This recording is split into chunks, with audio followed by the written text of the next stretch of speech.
The happiest memories of your childhood are mostly lies.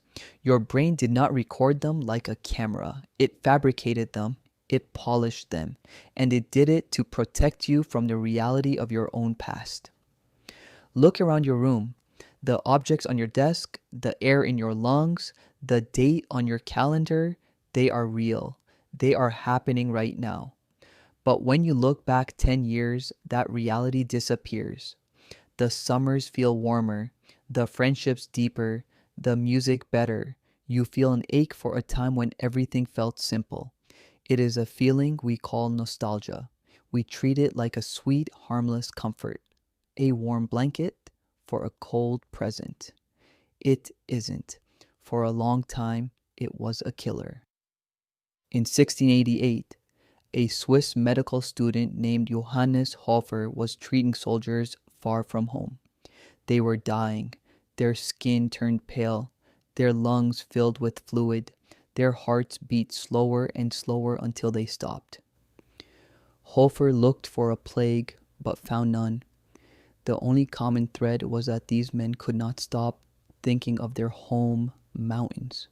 He coined a word for their sickness, nostalgia, from a Greek nostos, meaning homecoming, and algos, meaning pain. For 200 years, doctors treated it as a brain disease. They thought the cold, mountain air had damaged eardrums, trapping the memories inside. They were wrong about the physics, but they were right about the danger. The brain was trapping them, and it is trapping you today. To understand why, we have to look at how your brain handles time. Your brain does not store videos, it stores jigsaw puzzles. Every time you remember a childhood birthday or an old friend, your brain has to pull the pieces out of a drawer and put the puzzle back together in the dark. And it doesn't always have all the pieces, so it makes them up. If a piece is missing, your brain fills the gap with what it thinks should be there. It borrows from movies you watched, stories you heard, or how you feel today. Worse, every time you open a memory, you change it. You are not remembering the original event. You are remembering the last time you remembered it. A photocopy of a photocopy of a photocopy. With each copy, the sharp edges of reality fade. The arguments, the boring hours, the cold winters, they disappear. What remains is a soft, glowing outline, an edited product of your own mind. Psychologists call this the fading effect bias. It is a built-in feature of human memory. When something bad happens, the negative emotion fades quickly, but positive emotions stay bright for years. Break your arm, and the pain is gone in months. The memory of the hospital stays, but the fear vanishes. Over time, your past undergoes a massive PR campaign. The bad is deleted, the good is enhanced. Why did evolution build us this way? Why survive by lying to ourselves?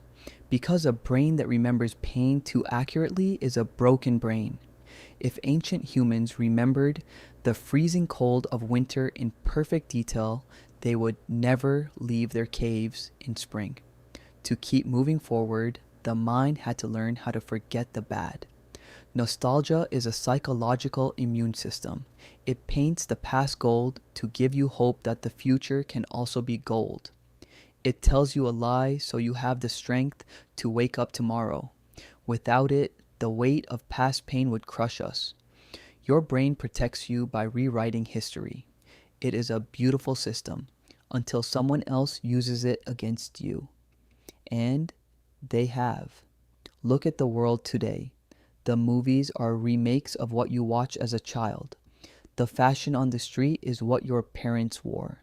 Politicians do not promise a new future. They promise a return to a perfect past. To make things great again. They are exploiting a biological glitch. They know your brain deleted the bad. They know you don't remember the Cold War or the high interest rates of the 80s. You only remember the feeling of being young, so they sell it back to you. They charge you money for retro consoles and nostalgia. They buy votes with promises of a golden age that never existed. They sell you a drug that your brain manufactures for free. You buy the product, you vote for the slogan, chasing a ghost, trying to return to a home that was never there. Here is the part actually worth sitting with. The trap of nostalgia is that it makes you fight a war you cannot win. Your life today feels heavy, flawed, and then you compare it to the past. But you are not comparing your present to the past. You are comparing your real, messy present to a fictional, edited movie. It is not a fair fight. You are never losing the ability to be happy. You are just never told the past you're chasing is a ghost. Memory is a shield to help you survive the journey, never the destination. The past is not a place you can return to. It is a story your brain tells you to keep you walking forward. What you do with the road in front of you is yours to decide. And this time, you'll be deciding it on a road you can actually see.